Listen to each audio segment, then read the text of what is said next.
Kumsang ni legit chun Siberia mun gam thibla a Denisova leiko achun archaeologist phabimin leiko sungchu ana holun ahi hetman lovin a leiko hu nalau wachun gu khat ana mudo un hichigu chu ipigu hamti hoita in kholna ana nei jun ahi le mihim gu ahi chu ahin hedo un ahi amahon jong hichigu chungchang chu research ana bolun ahi le kumsang som lima sanga Neanderthal hogu ahi hichigu chu DNA test abolun ahi le mizo silung anakidan sa in hichigu chu agin mau Neanderthal zat gu zong anahipun chule eho Homo sapien hogu zong ahi di ikit pun ama hi mihim zat kidang ta khat achombe khat ahi ti ahin hedo un ahi hello so pite ho hichigu hi numei chapangu khat ahin kumsang som nga masanga leisi na anachengu ahi hichigu hi Denisova leiku akimudo ahi zi chun aminjong Denisoven anasaun ahi hichithu hi vanoi mi ten ahin het phanin mizo se analung no pha sa in ahi azi chu science dung chu ya mihim hung kisim dan human tree kisim to chun aniki kal deltan ahi hichithil kumudo akuna hi vanoya eho Homo sapien masanga hi mihim zat kidang ta khat zong ano umiti anaphot sinin ahi chule hichi Denisovan zat hi milen le thahat zat ane hiwin tu khanga eho mihim te sanga thahat zo ane hiw ahi ahin hibanga thahat le milin ane hi jengwangun history in amho zat hi anakimin pha pon ahi Denisovan mihim zat ho hi vanoi le si na anaman jengwangun a DNA o hi tu khanga mihim tampi DNA to akibangin ahi scientist honjong hichi kosunga amu ugu DNA chu mihim izat hamkhat DNA to test anabolun ahi le akiba api tampi aumin ahi hichi Denisovan DNA in akiba api mihim ho hi tu khangin Tibet Mongolia Papua New Guinea le Australia in aumin ahi ahin lungdon aum na pen chu Neanderthal mihim zat khat hi vanoiza agule achang tampi mudo in aumin ahin Denisovan hogu le chang hi mechagu ahaw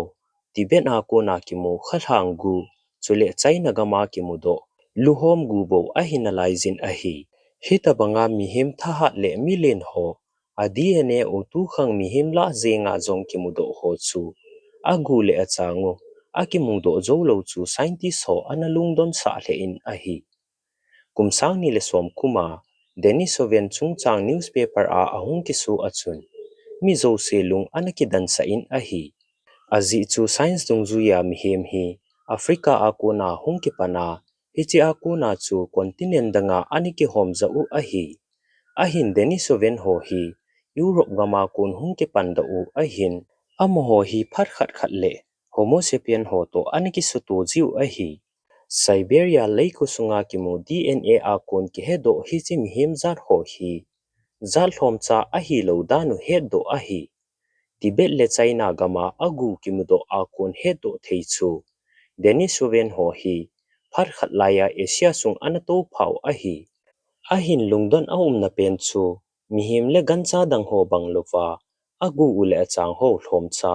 akimudo hi ahi agu hal amudo ho akon chun scientist on ata saw agong umdan anasimun apat na lang hin Denisovan hi eho banga ata asaw agong umdingin anaging moon ahin ageluto anabang pon ahi China akon lugu dragon men ti azong ki he hi mihim lugu sangin analin zon chule mihima to ga ate din abnormal to akilovin chule Tibet gama akhagu kimudo chu tu khanga mihim khagu sangin ha ta in analin kinin chule ahaw alit dan chu gamsa ha to akilovin ahi mizo silung dan na pen chu alho u size ahi scientist ho seidung zuyin Denisovan ho lo hi eho lo sangin 20% in alien zone chule alungu zong ahat zone ahi Denisovan ho hi mihim mai hilova thilbol theina zat chum anei hi diu hamtin scientist on gin mo na sangta anane jun ahi hichimi ho hi ata saujong eho sangin adam thei zone mol sang hui hlom namun ho in zong hai ha sat na anei ji po vin a hi e ho mi hlam ho hi mol sang fit sang som a kon hai ha sat na ki nei ji a hi a hin tibet mi ho hi fit sang som le sang li ho a zong hai ha sat na nei lova nom sata a khosa kit nu a hi azi chu am ho DNA a hi EPAS1 zin a hin hi chi hin hui hlom namuna blood flow asu hoi zi a hi hi chi DNA hi e ho homo sapien ho chung hilovin Denisovan ho lugu ki mu DNA in zong EPAS1 zin hi a umin a hi kumsang masanga ipu ipa teo phai chama ane khosa alai zuwa hi Denisovan zar ho hi bu bangam mun ha salai lai za ana chengo a hi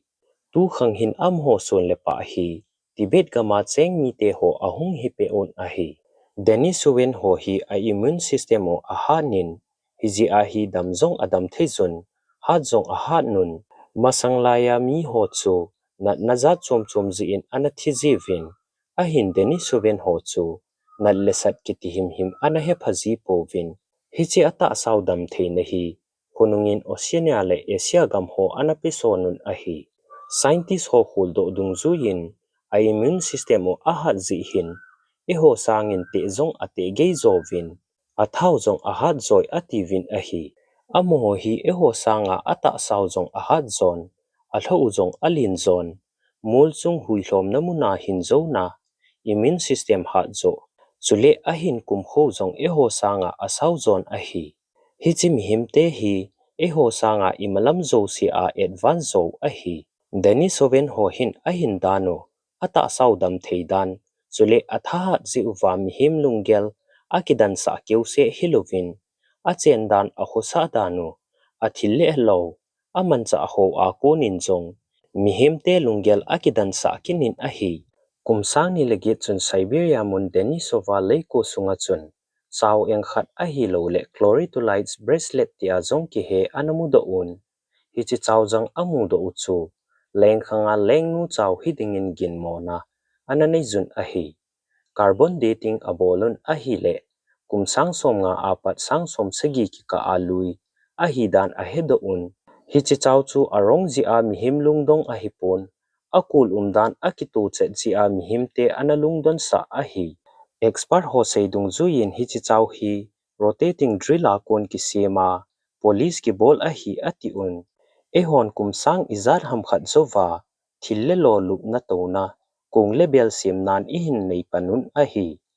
stonis khanga hitabang thil sim na thei chu expert ho analung dongun a hi scientist ka nin thil ki sim dan alung don wal zi chun izima pyramid sunga iphone tha khat ki mu to tha khat a hi anatin a hi hi chi a ko na hi Denisovan ho hi adam theju atha hat nau se hilova thil sim lampanga jong e ho sanga ana advance soveti kitchen ta amu do thei a hi kumsang ni le som la gup kumin hi chi ko sung ma chun kumsang som nga a lui ku a kisim 7 cm a saw hiu jang khat anamu do kinun atolang chun tu khanga e ho hiu bangin a hom ana umin a hi hi chi hiu jang hi vanui za hiu lui pen a hin hi chi phal lai za ipu ipa te vin gam sabun ake vonuwa ana khosa lai ta uvin Denisovan ho hin von khui kiti ho ana bol panu a hitai amo ho hin hiu ana sim se o hilovin a tui a ko nin jong chawjang ana sim ovin chule song chung a hi lo le leiko bang chung ho jing in jong milim ana simun a hi Russia gam Siberia mona Mount Soria kiti mona chun songlen ta hoi ta in ki se a umin hi chi songlen ho chu tu khanga thilgi dop na krenin ki dom jong le adop zo ding ta san a pon a hi chi song ho khat khat chu agi dan ton sang thumwal a phazovin a song dan expert hon a holun a hi le mi hemin a het to a ki koi a hi ti a hin hedo un a hi mainstream geologist hon hi chi song ho hi ama chama a hi tin a seizun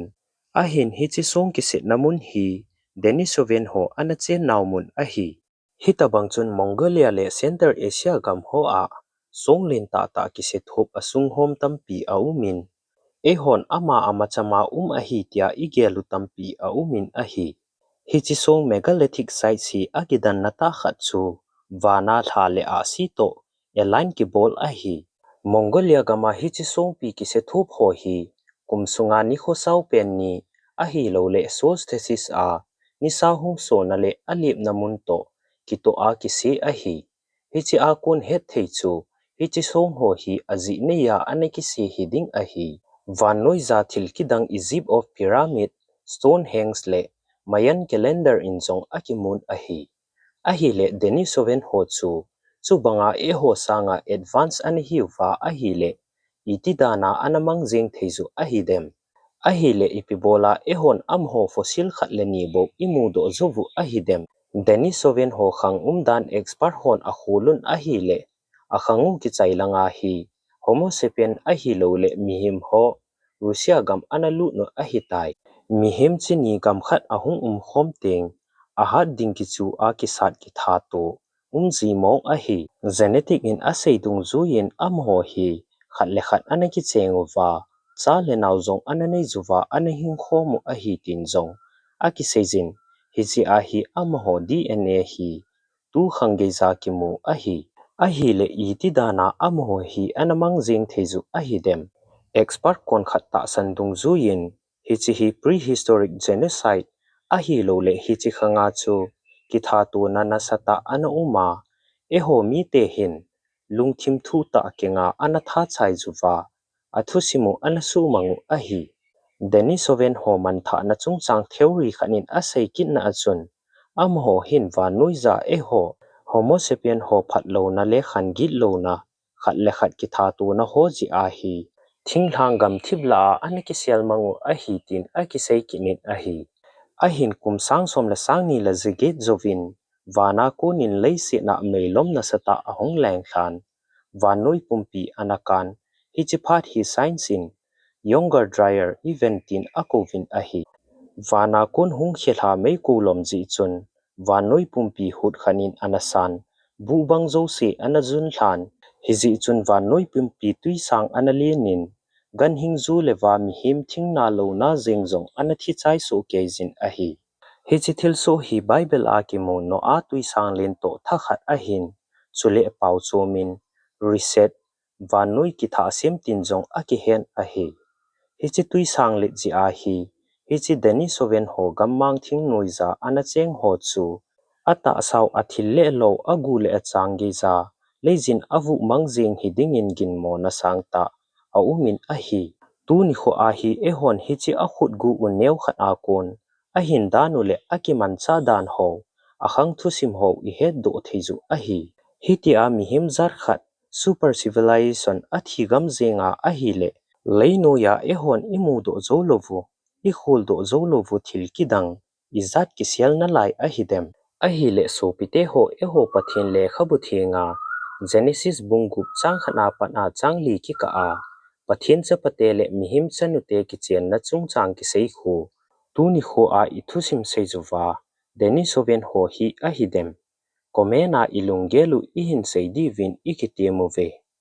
thu sim a chai na chan ge hin ngai zo se chunga ki pa thu ka hin sei ki ne ka ke pa e